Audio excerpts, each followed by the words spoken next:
Target 75 days की बात करते हैं दोस्तों। जिस तरह से हम लोग लगातार मेहनत कर रहे हैं, बिल्कुल इसी तरह से हमें क्या करना है, लगातार मेहनत करना है जब तक कि हमारा एग्जाम नहीं हो जाता है। दोस्तों यदि आप लोगों ने हमारा साथ दे दिया और हमारे साथ मेहनत कर लिया तो मैं दावा करता हूं कि आप फेल नहीं होंगे, बल्कि इस बार आप अच्छे मार्क्स से पास होंगे। केवल और केवल 90 नंबर के बारे में आपको नहीं सोचना है, 90 नंबर से ज्यादा ही आप लेकर आएंगे यदि आप लोगों ने क्या किया, हमारा सहयोग कर दिया और हमारे साथ जितनी भी क्लासेस हो रही हैं वे सारी क्लासेस को आप देखते चल रहे हैं और नोट्स बनाते चल रहे हैं और प्रैक्टिस करते चल रहे हैं। जो लोग नए हैं वे क्या करें, चैनल को जरूर सब्सक्राइब कर लें, और जो लोग पुराने हैं वे क्या करेंगे, दूसरों को भी शेयर कर देंगे। बहुत ही जल्द मैं लेकर आ रहा हूं आप लोगों के लिए सीडीपी, बहुत ही जल्द लेकर आ रहा हूं मैं आप लोगों के लिए सीडीपी, ताकि आप लोगों की सीडीपी भी तैयार होते चले। चलिए आइए अब प्रारंभ करते हैं, बिना किसी और बात की चर्चा करते हुए सीधा आते हैं अपने टॉपिक पर, यानी कि अपने विषय पर। दोस्तों आज का जो हमारा विषय है यानी कि चैप्टर है वो है जीवों का आश्रय और परिवार। यानी कि आज के हम चैप्टर में जानने वाले हैं कि जीवों के आश्रय के बारे में। आश्रय का मतलब होता है घर दोस्तों, होता है, और परिवार का मतलब तो आप जानते ही हैं। इसके अंतर्गत अगर देखा जाए तो हम आश्रय पढ़ेंगे कि आश्रय किसे कहा जाता है, और जानवरों के आश्रय के बारे में जानेंगे, पक्षियों के घोंसले के बारे में हम जानेंगे, और मनुष्यों के आश्रय के बारे में जानेंगे, और इतना ही नहीं विभिन्न क्षेत्रों के विभिन्न प्रकार के घरों के बारे में जानेंगे, और साथ ही साथ हम ये भी जानेंगे परिवार के बारे में कि परिवार क्या होता है, और एकल परिवार क्या होता है, और संयुक्त परिवार क्या होता है। पारिवारिक वृक्ष के बारे में हम जानेंगे, आनुवांशिकता के बारे में हम जानेंगे, परिवार के कार्य क्या होते हैं, और परिवार में जो रक्त समूह होता है उसके बारे में हम जानेंगे। अभ्यास प्रश्नों को हम देखेंगे, और शिक्षण शास्त्रीय प्रश्नों के बारे में हम जानेंगे, और साथ ही साथ विगत वर्षों में यानी कि पिछले वर्षों में पूछे गए प्रश्नों के बारे में भी हम अध्ययन करेंगे, यानी कि प्रैक्टिस करेंगे। चलिए आइए प्रारंभ करते हैं, बिना किसी और बात की चर्चा करते हुए सीधा आते हैं अपने टॉपिक पर। दोस्तों जैसा कि बात करते हैं आश्रय के बारे में, आइए हम जान लेते हैं कि आश्रय किसे कहा जाता है। देखिए आश्रय को अंग्रेजी में यदि आप देखते हैं तो आश्रय को अंग्रेजी में कहा जाता है शेल्टर कहा जाता है। क्या कहा जाता है अंग्रेजी में से, तो इसे शेल्टर कहा जाता है, और सामान्य भाषा में अगर देखा जाए तो इसे क्या कहा जाता है, घर कहा जाता है। ठीक है, जैसे हमारी आपकी भाषा में देखा जाए तो इसे क्या कहा जाता है दोस्तों, तो घर कहा जाता है। अब आश्रय क्या होता है इसकी परिभाषा आइए जान लेते हैं। जिस जगह पर जीव रहते हैं उस जगह को उनका आश्रय कहा जाता है। बिल्कुल सही बात है कि जिस जगह पर, जगह का मतलब होता है प्लेस दोस्तों, या स्थान की बात करते हैं तो जिस स्थान पर जीव रहते हैं उस जगह को क्या कहा जाता है, उनका आश्रय कहा जाता है या उनका घर कहा जाता है। और जितने भी जीव होते हैं दोस्तों उनका जो आश्रय होता है बिल्कुल अलग अलग होता है। बिल्कुल सही बात है कि जितने भी जीव होते हैं उन सभी का जो घर होता है अलग अलग होता है, यानी कि उनका आश्रय कैसा होता है, अलग अलग होता है। आइए समझ लेते हैं जानवरों के आश्रय के बारे में। सबसे पहले हम ये जान लेते हैं कि मनुष्य के घरों में रहने वाले जीव कौन कौन से हैं। तो आइए हम समझ लेते हैं कि मनुष्य के घरों में रहने वाले जीव कौन कौन से हैं। तो सबसे पहले बात कर लेते हैं कुत्ता के बारे में, बिल्ली के बारे में, फिर उसके बाद छिपकली, मच्छर, मकड़ी, चूहा, चींटी आदि की बात करते हैं। तो ऐसे जीव जो हैं दोस्तों मनुष्य के घरों में रहते हैं, कहीं ना कहीं एक तरह से ये मनुष्य के घरों में रहते हैं। तो ठीक है, तो ये बातें आप जरूर ध्यान रखिएगा कि मनुष्य के घरों में रहने वाले जीव कौन कौन से हैं। कुत्ता की बात करते हैं, बिल्ली की बात करते हैं, छिपकली की बात करते हैं, मकड़ी, मच्छर, चूहा, चींटी की बात करते हैं। तो ऐसे सारे जीव कहां पर रहते हैं, तो मनुष्य के घरों में रहते हैं, यानी कि हमारे घरों में रहते हैं। ठीक है, तो ये बातें आप जरूर ध्यान रखिएगा। अभी ये केवल और केवल बेसिक जानकारी है, अभी आप चीजों को देखते चलिए, अभी मैं आपको सारी बातें अच्छे तरीके से समझाऊंगा। ठीक है, जैसा जैसा मैं बता रहा हूं वैसा वैसा आप देखते चलिए और समझते चलिए। आगे सारी बातें हैं जो आपके मन में प्रश्न चल रहे हैं, वे सारे प्रश्नों का जवाब आगे है। चलिए आगे बढ़ते हैं कि जंगल में रहने वाले जीव कौन कौन से हैं। तो जंगल में रहने वाले जीवों के बारे में बात करते हैं हम। तो ये सारे जो जीव हैं वे कहाँ रहते हैं, जंगल में रहते हैं। तो ये सारे जीव कहाँ पर रहते हैं दोस्तों, तो जंगल में रहते हैं। जैसा कि बात करते हैं शेर के बारे में हम बात कर सकते हैं, हाथी के बारे में बात कर सकते हैं, और साथ ही साथ हिरन के बारे में, गैंडा, बाघ, मोर, चिंपैंजी आदि के बारे में बात करते हैं। तो ये जो जीव रहते हैं कहां पर रहते हैं, जंगल में रहते हैं। तो ध्यान रखिएगा, जंगल में रहने वाले जीवों के बारे में यदि आपसे पूछा जाता है प्रश्न तो आप जरूर जवाब दीजिएगा, क्योंकि आपको पहले से भी पता है और इस समय मैंने फिर से बता दिया तो पूरी तरीके से सारी चीजें क्लियर हो गई होंगी। चलिए अब हम आगे बढ़ लेते हैं इसी के साथ। नेक्स्ट बात करते हैं पेड़ों पर रहने वाले जीवों के बारे में, देख लेते हैं कि पेड़ पर रहने वाले जीव कौन कौन से हैं। तो ऐसे में अगर देखा जाए तो बंदर की बात की जाती है, पांडा की बात की जाती है, स्लॉथ की बात की जाती है, लंगूर की बात की जाती है और पक्षी की बात करते हैं। तो ये सारे जीव जो होते हैं कहाँ पर रहते हैं, पेड़ पर रहते हैं। देखिए अगर आपको पहले से एक तरह से बल्क में सारी चीजें पता होंगी तो निश्चित तौर पर जब मैं इन सभी जानवरों की विशेषताओं के बारे में बताऊंगा तो सारी चीजें और अच्छे तरीके से आपको समझ में आएंगी। ठीक है, तो पेड़ों पर रहने वाले जीवों के बारे में बात करते हैं तो बंदर की बात कर सकते हैं, पांडा की बात कर सकते हैं, स्लॉथ के बारे में बात कर सकते हैं। स्लॉथ के बारे में आप जानते हैं कि भालू जैसा दिखता है, ये है स्लॉथ। ठीक है, दूसरी बात करते हैं, लंगूर की बात करते हैं और पक्षी की बात करते हैं। तो ये सारे जीव कहां पर रहते हैं, तो पेड़ पर रहते हैं। तो ध्यान रखिएगा, ये सारे जीव कहां पर रहते हैं, तो ये सारे जीव रहते हैं पेड़ पर रहते हैं। ऐसे में अगर देखा जाए तो आइए अब हम ये समझ लेते हैं कि पानी में रहने वाले जीव कौन कौन से हैं। तो पानी में रहने वाले जीवों के बारे में आइए हम बात कर लेते हैं। तो मछली की बात करते हैं, डॉल्फिन की बात करते हैं, व्हेल की बात करते हैं, बतख की बात करते हैं, सांप की बात करते हैं, मेंढक की बात करते हैं, मगरमच्छ की बात करते हैं, कछुआ की बात करते हैं। तो ये सारे जीव कहाँ पर रहते हैं, तो पानी में रहते हैं। तो ध्यान रखिएगा, ये सारे जीव कहाँ पर रहते हैं, तो पानी में रहते हैं। जो छात्र एक तरह से इंग्लिश मीडियम से हैं अगर वे चाहें तो इसको देख सकते हैं। ठीक है, या एक तरह से उन्हें नहीं समझ में आता है हिंदी किसी चीज की तो वे हमें कमेंट करके बता दिया करेंगे, तो मैं अगले टाइम से क्या करूंगा उसके साथ साथ इंग्लिश को एक साथ ही लिख दूंगा, हिंदी और इंग्लिश को। चलिए अब आइए बात कर लेते हैं नेक्स्ट पॉइंट के बारे में। अब हम बात ये कर लेते हैं कि जमीन पर रहने वाले जीवों के बारे में, कि जमीन पर कौन कौन से जीव रहते हैं। अब आइए हम बात ये कर लेते हैं कि जमीन पर रहने वाले जीव कौन कौन से हैं। एक तो हम बात कर लेते हैं कुत्ता के बारे में, दूसरी बात करते हैं बिल्ली, तीसरी बात करते हैं गाय, फिर भैंस के बारे में, गधा घोड़ा की बात करते हैं। तो ये सारे जीव जो हैं कहाँ पर रहते हैं दोस्तों, जमीन पर रहते हैं। तो ये बातें जरूर ध्यान रखिएगा कि ये सारे जीव कहाँ पर रहते हैं, तो जमीन पर रहने वाले जीव हैं, यानी कि जमीन पर रहते हैं। अब जमीन के अंदर रहने वाले जीव कौन कौन से हैं, जल्दी से कमेंट बॉक्स में बताइए कि जमीन के अंदर रहने वाले जीव कौन कौन से हैं, जमीन के अंदर रहने वाले जीव कौन कौन से हैं। तो ऐसे में अगर देखा जाए तो चूहा की बात की जाती है, सांप की बात की जाती है, चींटी की बात की जाती है, खरगोश की बात की जाती है, केचुआ की बात की जाती है, बिच्छू की बात की जाती है। तो ये सारे जीव कहाँ पर रहते हैं, तो जमीन के अंदर रहते हैं। तो ये सारे जीव कहाँ पर रहते हैं, तो जमीन के अंदर रहते हैं। यदि आप नए हैं तो चैनल को तुरंत सब्सक्राइब कर लीजिए, क्योंकि जिस तरह से मैं आपको ईवीएस पढ़ा रहा हूँ इसी तरह से मैं आपको सीडीपी पढ़ाने वाला हूँ, और साथ ही साथ मैं हिंदी की पैडागोजी और सभी विषयों की पैडागोजी भी मैं आप लोगों को पढ़ाऊंगा।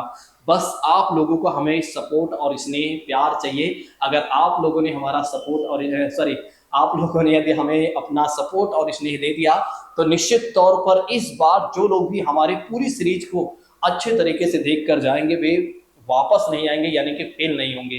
ठीक है, उनके हाथ में निराशा नहीं लगेगी, बल्कि एक तरह से कहीं ना कहीं वे सफल होकर ही आएंगे, क्योंकि मैं सारे कंटेंट को बहुत अच्छे तरीके से क्रिएट करके पढ़ा रहा हूं आप लोगों को। चलिए अब हम आगे बढ़ते हैं। देखिए ये सारी चीजें बेसिक है, इसके बारे में हमें नहीं पढ़ाना था, लेकिन हमें पता है कि कुछ ऐसे भी छात्र हैं जो पहली बार पढ़ रहे हैं, जो पहली बार एक तरह से पढ़ रहे हैं, और जिसकी वजह से वे बचपन में तो पढ़े थे लेकिन अब भूल गए होंगे। इसलिए मैं सारी चीजें पढ़ा रहा हूं ताकि आपको कहीं से कहीं तक प्रॉब्लम ना हो, यानी कि उन्हें कहीं से कहीं तक प्रॉब्लम ना हो। चलिए अब हम आगे बढ़ लेते हैं कि समूह में रहने वाले जीव कौन कौन से हैं। यहां से क्वेश्चन बन भी चुका है, यहां से क्वेश्चन आपके एग्जाम में बन भी चुका है कि समूह में रहने वाले जीव कौन कौन से। एक तो पहली बात करते हैं मधुमक्खी, फिर चींटी की बात करते हैं, ततैया की बात करते हैं और दीमक की बात करते हैं। और चींटी के बारे में हमने आपको बताया है कि चींटी क्यों ग्रुप में चलते हैं। ठीक है, ये बातें हमने आपको बताया है, यानी कि क्यों एक कतार में चलते हैं, एक लाइन में चलती हैं चींटियां। ठीक है, तो पिछली वाली क्लास में मैंने बहुत अच्छे तरीके से समझाया हुआ है। जिन लोगों ने पिछली वाली क्लासेस को नहीं देखा हुआ है वे लोग क्या करेंगे, इस क्लास को देखने के बाद जरूर पिछली वाली क्लास को देख लेंगे। आइए हम बढ़ते हैं आगे। अब हम एक जान लेते हैं कि उभयचर प्राणियों के बारे में। तो उभयचर प्राणी किसे कहा जाता है, तो ऐसे जीव जो पानी में भी रहते हैं और जमीन पर भी रहते हैं, ऐसे जीवों को क्या कहा जाता है, उभयचर कहा जाता है। तो ऐसे जीव जो जमीन पर भी रहते हैं और पानी में भी रहते हैं, ऐसे जीवों को क्या कहा जाता है, तो उभयचर कहा जाता है। और ऐसे में अगर देखा जाए सर्प की बात की जाती है, यानी कि सांप की बात की जाती है, जिसे किसान का मित्र कहा जाता है। क्या कहा जाता है, तो इसे क्या कहा जाता है, किसान का मित्र भी कहा जाता है। चलिए कोई बताएगा किसान का मित्र क्यों कहा जाता है सर्प को।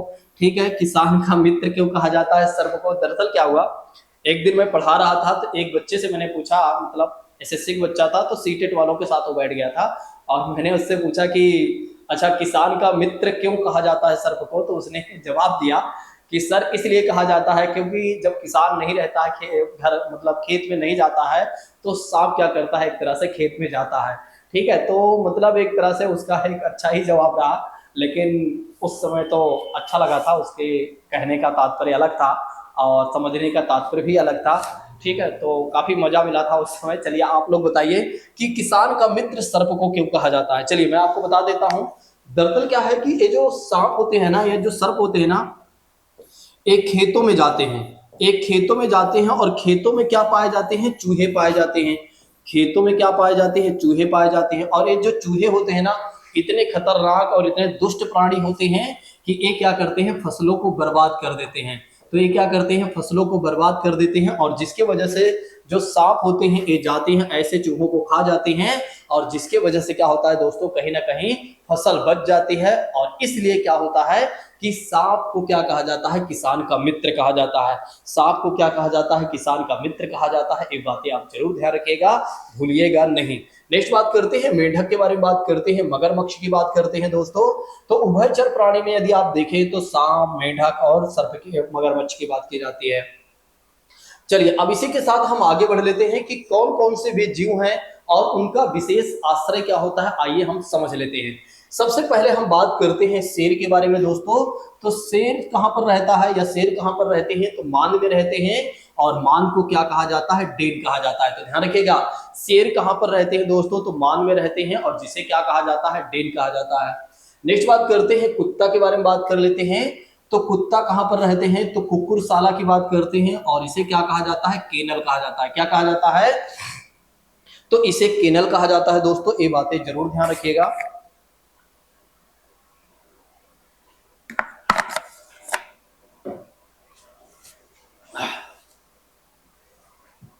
चलिए नेक्स्ट बात कर लेते हैं, बिल्ली के बारे में बात कर लेते हैं।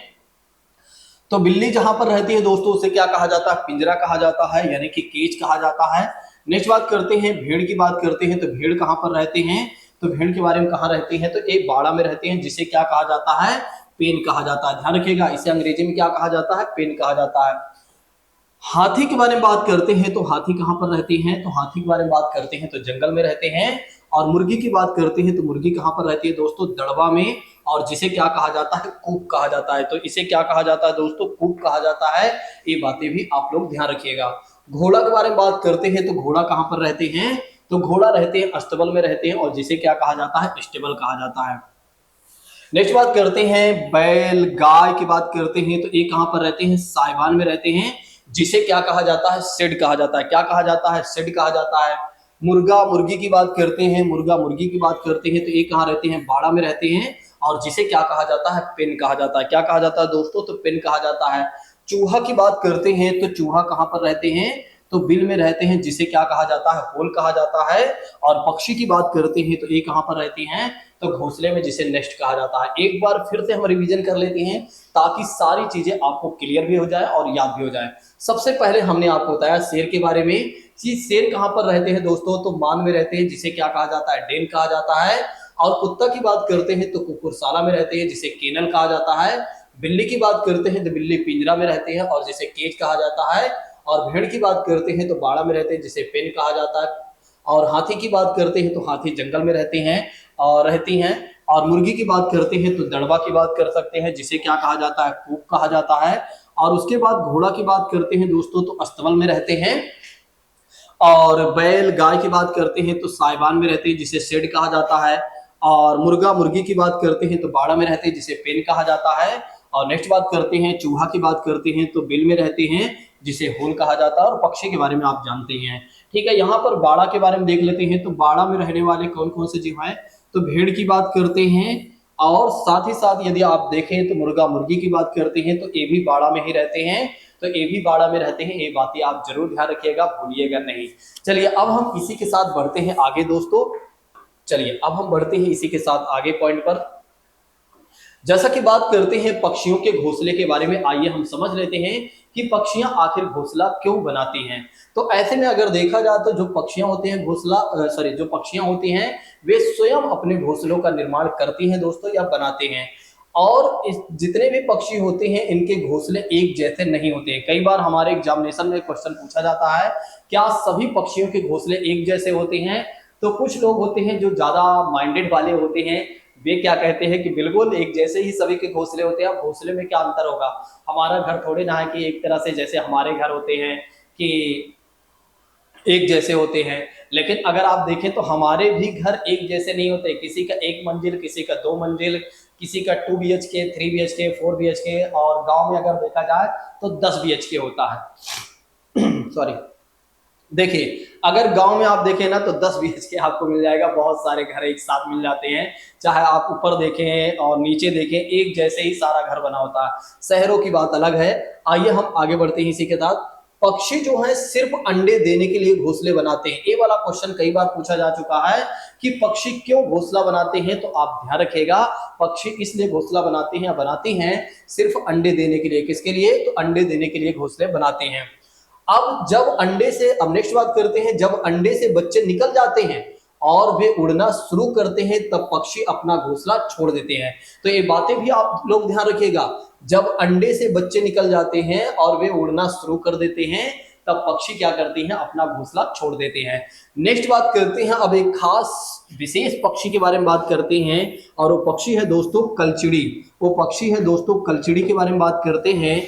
तो कलचिड़ी की खास बात यह है कि ये अपना घोंसला जमीन पर या पत्थरों के बीच पर बनाती है। पत्थरों के बीच में बनाती है दोस्तों। तो कलचिड़ी नामक पक्षी की विशेषता आप लोग जरूर ध्यान रखिएगा। कलचिड़ी नामक पक्षी की विशेषता आप लोग जरूर ध्यान रखिएगा कि यह जो पक्षी होती है दोस्तों, यह जो पक्षी होती है अपना घोंसला जमीन पर बनाती है, और यानी कि पत्थरों के बीच में बनाती है। जहां पर पत्थरों के दरार वगैरह होती हैं वहीं पर ये अपना घोंसला बनाती है दोस्तों। और कौन सी पक्षी है? तो कलचिड़ी नामक पक्षी है। ये बातें आप जरूर ध्यान रखिएगा। चलिए आइए मैं आपको दिखा देता हूं कलचिड़ी नामक पक्षी को। ये देख सकते हैं आप, जमीन के अंदर कह सकते हैं या पत्थरों के दरारों के बीच में क्या होता है कि एक घोंसला बनाती है दोस्तों। अभी हम आगे बात करने वाले हैं जुलाही चिड़िया के बारे में, जिसे बीवर बर्ड कहा जाएगा। इसके चित्र को आप देख सकते हैं। ए है दोस्तों वुड पेकर की बात करते हैं, जिसे खटपड़वा की बात करते हैं। ए है फाख्ता नामक पक्षी, ए है कबूतर और स्पैरो की बात करते हैं। ए है बसंत गौरी की बात करते हैं, इसके बारे में भी हम आगे बात करने वाले हैं। और ए है कौवा, अगर आप देखना चाहते हैं तो कौवा को आप देख सकते हैं, जो कि सबसे ऊंची डाल पर घोंसला बनाता है कौवा। ठीक है, आइए हम समझते हैं एक एक चीजों के बारे में। चलिए अब नेक्स्ट बात कर लेते हैं जुलाही चिड़िया के बारे में। समझिएगा दोस्तों अच्छे तरीके से। यदि आप नए हैं तो फिर चैनल को जरूर सब्सक्राइब कर लें, यदि आप पुराने हैं तो दूसरों को भी शेयर कर दीजिएगा। जुलाही चिड़िया के बारे में बात करते हैं तो इसे क्या कहा जाता है? बीवर बर्ड भी कहा जाता है। तो इसे क्या कहा जाता है? तो इसे बीवर बर्ड भी कहा जाता है दोस्तों। और इसका घोंसला कैसा होता है? तो लालटेन की तरह होता है। तो इसका घोंसला कैसा होता है दोस्तों? तो इसका घोंसला जो होता है लालटेन की तरह होता है। ठीक है, इसका घोंसला कैसा होता है? तो इसका घोंसला यदि आप देखेंगे तो लालटेन की तरह होता है। किस तरह का इसका घोंसला होता है? बीवर बर्ड की बात करते हैं तो इसका घोंसला लालटेन की तरह होता है, यानी कि लालटेन के जैसे इसका घोंसला होता है। चलिए नेक्स्ट बात करते हैं कि जो टहनियों से लटका हुआ होता है, तो इसका जो घोंसला होता है टहनियों से लटका हुआ होता है। मानो कि टहनी है दोस्तों, और जो लालटेन की तरह घोंसला है वो क्या होता है? एक तरह से लटका हुआ होता है।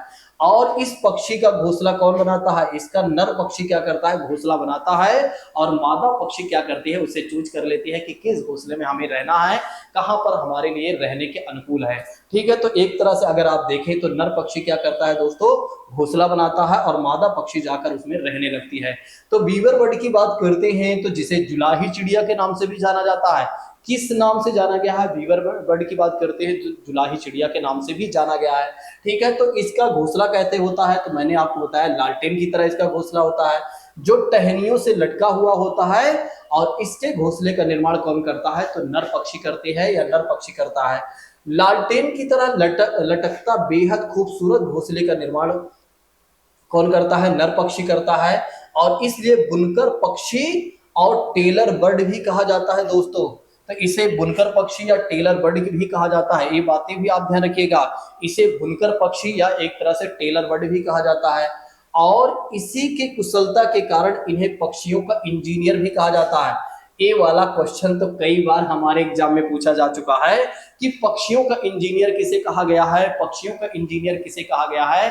तो आप लोग जरूर ध्यान रखिएगा कि पक्षियों का इंजीनियर किसे कहा गया है। तो बीवर बर्ड को कहा गया है, यानी कि जुलाही चिड़िया को कहा गया है, जिसका घोंसला लालटेन की तरह होता है दोस्तों। और ये अपने घोंसलों का निर्माण कितने दिन में कर लेते हैं? तो ये अपने घोंसलों का निर्माण लगभग अगर आप देखें तो 28 दिन में कंप्लीट कर पाते हैं। तो 28 दिन में ये क्या करते हैं, अपने घोंसलों का निर्माण कर पाते हैं। बया पक्षी के घोंसले में 2 कक्ष होते हैं, जिनमें एक अंडा दूसरा शयन कक्ष होता है। तो एक में क्या होता है कि इसमें 2 घोंसले होते हैं, मतलब एक घोंसले में 2 कक्ष होते हैं, यानी कि 2 कमरे कह सकते हैं हमारे आपके जैसे। एक में क्या करते हैं, अंडे देते हैं और दूसरे में ये आराम करते हैं।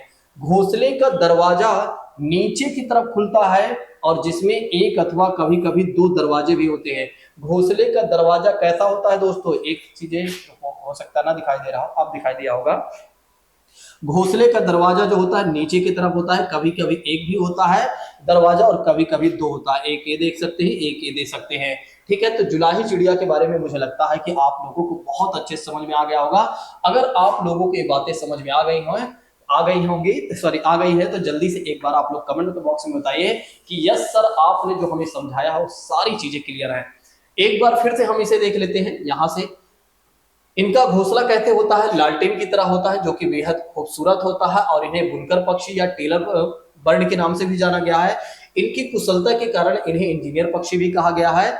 और ये अपने घोंसले का निर्माण कितने दिन में कर लेते हैं, तो 28 दिनों में कर लेते हैं। और इनके घोंसलों में अगर देखा जाए तो 2 कक्ष होते हैं, यानी कि 2 कमरे होते हैं। एक में अंडे देते हैं, दूसरे में आराम करते हैं। और घोंसले का दरवाजा जो होता है दोस्तों नीचे की तरफ खुलता है, जो कि हमने पहले ही बता दिया है, जिसमें एक अथवा कभी कभी 2 दरवाजे भी होते हैं। और दोनों दरवाजों को भी हमने दिखा दिया और एक दरवाजे को भी हमने आपको दिखा दिया। ये देख सकते हैं आप 2 दरवाजे। अगर आप लोगों को सारी बातें समझ में आ रही हैं तो जल्दी से आप लाइक कर दीजिए कि यस सर, आप जो हमें समझा रहे हैं वे सारी बातें क्लियर होते जा रही हैं। अब हम बात कर लेते हैं कबूतर के बारे में और गौरैया के बारे में, जो कि घरों में भी अपना घोंसला बना लेते हैं। तो ये बातें जरूर ध्यान रखिएगा। ये जो कबूतर होते हैं ना और ये जो गौरैया पक्षी होते हैं ना, इनकी खास बात यह है कि ये हमारे घरों में ही घोंसला बना लेते हैं और बहुत ज्यादा हमें परेशान भी करते हैं। ठीक है, एक समय होता था कि कबूतर की ज्यादा जरूरत पड़ती थी और वे क्या करते थे, चिट्ठी वगैरह ले जाते थे। लेकिन अब चिट्ठी के बजाय हमारे पास क्या है, फोन है, हम फटाफट मैसेज कर देते हैं। ठीक है, तो अब हमें उसकी जरूरत है नहीं, फिर भी लेकिन कहीं ना कहीं कबूतर रहते हैं तो शांति का प्रतीक भी माने जाते हैं। ठीक है, तो कबूतर जो होते हैं शांति का प्रतीक माने जाते हैं। लेकिन एक बार अपने छत पर आप क्या करिए कि गेहूं को आप धुलकर फैला दीजिए और आधे घंटे बाद आप उतरिएगा। आप अगर 10 किलो गेहूं फैलाते हैं तो आपको 2 किलो मिलेगा, 8 किलो क्या हो जाएगा, गायब हो जाएगा। आपको ऐसा लगेगा कि चोरी हो गई, चोरी हो गए हमारे सारे गेहूं, लेकिन चोरी नहीं होते हैं, बल्कि सार्वजनिक रूप से खाने वाली चीजें होती हैं, जिसकी वजह से हमारे जो कबूतर महोदय होते हैं ये क्या करते हैं, पूरा ही खत्म कर देते हैं, यानी उठा ले जाते हैं। तो गौरैया के बारे में बात करते हैं दोस्तों। तो गौरैया पक्षी भी क्या करते हैं, हमारे घरों में ही घोंसला बनाते हैं। दोस्तों मैं आप लोगों को बताऊं ना, एक गौरैया पक्षी जो है ना, घोंसले तब हमारे घरों में बनाते थे जब हमारे घर कच्चे हुआ करते थे। जब हमारे घर कच्चे हुआ करते थे तब गौरैया नामक पक्षी क्या करते थे, वहीं पर जाकर घोंसला बनाते थे दोस्तों। ठीक है, लेकिन अब हमारे घर पक्के हो चुके हैं तो अब ये पक्षियां हमें दिखती भी नहीं है। लेकिन गांव में आज भी जिनका घर एक तरह से पक्का है ना, सॉरी कच्चा है ना, तो उनके घरों में आज भी हो सकता है देखने को मिल जाए। ठीक है, बड़ी अद्भुत चीजें थी उस समय की, लेकिन दिन पे दिन चीजें बदलती गई। आप सोचिए कि एक समय था, कितना बेहतर तरीके से लगता था उस समय, लेकिन हमें ऐसा लगता था कि और एडवांस हम हो जाएं। लेकिन अब हमें कई बार ऐसा भी फील होता है कि काश उस समय वाला बहुत अच्छा था, जब हम पहले एक तरह से लाइफ को अपना सरवाइव करते थे, जब गांव में एंजॉय करते थे, झूला झूलते थे, बहुत सारे काम करते थे। ठीक है, और अपने परिवार के लोगों के साथ बैठते थे और कहीं ना कहीं एंजॉयमेंट होता था, एक दूसरे की खिंचाई होती थी और सभी हंसी मजाक और मस्ती करके अपनी लाइफ को सरवाइव करते थे। लेकिन अब क्या है कि हंसी मजाक का जमाना जा चुका है, जो कि आप जानते हैं सब कुछ एक तरह से फोन में आ चुकी है। सारी हंसी मजाक, सारे रिश्तेदार, सारे नातेदार, पूरी दुनिया ही हमारे एक डिवाइस में है। अब हमें किसी दूसरी दुनिया की आवश्यकता नहीं पड़ती है। अब हमारी दुनिया सारी कहाँ पर है, एक डिवाइस में है। चलिए इसी के साथ हम आगे बढ़ते हैं, छोड़िए ये सब चीजें तो होती ही रहती हैं। गौरैया रहती तो हैं, घोंसले में ही रहती हैं दोस्तों, और पर यह अपना घोंसला अधिकांश ऐसे जगहों पर बनाते हैं जो चारों तरफ सुरक्षित हो। अर्थात कहने का मतलब ये है कि जो गौरैया होती है दोस्तों, वे क्या करती हैं, अपने घोंसले को वहां बनाती हैं जहां पर एक तरह से चीजें सुरक्षित हो उनके लिए। और इन पक्षियों के घोंसले अधिकतर घरों या छज्जों के तले में अगर देखा जाए, या किसी छोटे बिल में ही एक घोंसले बनाते हैं। कभी कभी अगर आप देखें तो ये हमारे घर के अंदर भी अपना घोंसला बना लेते हैं। तो कभी कभी यदि आप देखें तो ये क्या करते हैं, हमारे घर के अंदर भी घोंसला बना लेते हैं। ये बातें भी आप लोग जरूर ध्यान रखिएगा। आइए हम आगे बढ़ लेते हैं, इसी के साथ कौवा के बारे में बात कर लेते हैं। तो कौवा जो होता है दोस्तों, ये पेड़ की सबसे ऊंची डाल पर अपना घोंसला बनाता है। तो ये बातें आप जरूर ध्यान रखिएगा कि कौवा जो होते हैं या कौवा जो होता है, ये क्या करता है, सबसे ऊंची डाल पर अपना घोंसला बनाता है।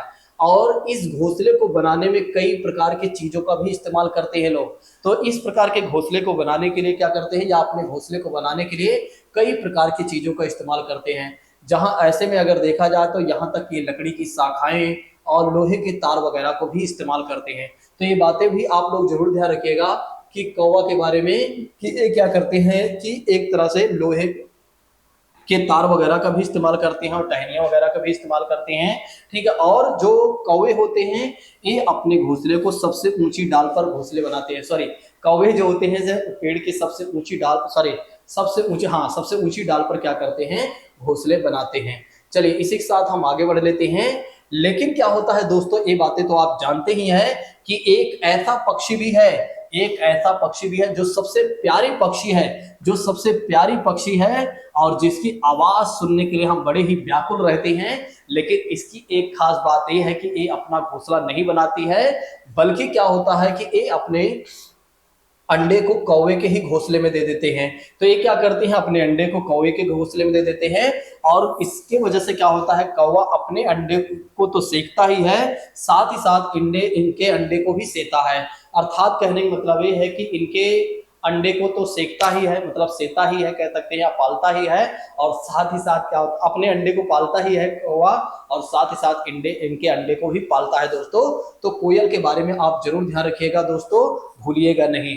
तो हमने आपको बताया कौवा के बारे में कि कौवा जो है पेड़ की सबसे ऊंची डाल पर अपना घोंसला बनाता है और घोंसले बनाने में कई प्रकार की चीजों का इस्तेमाल करता है, जैसे लकड़ी की शाखाएं, लोहे के तार वगैरह को भी इस्तेमाल करता है।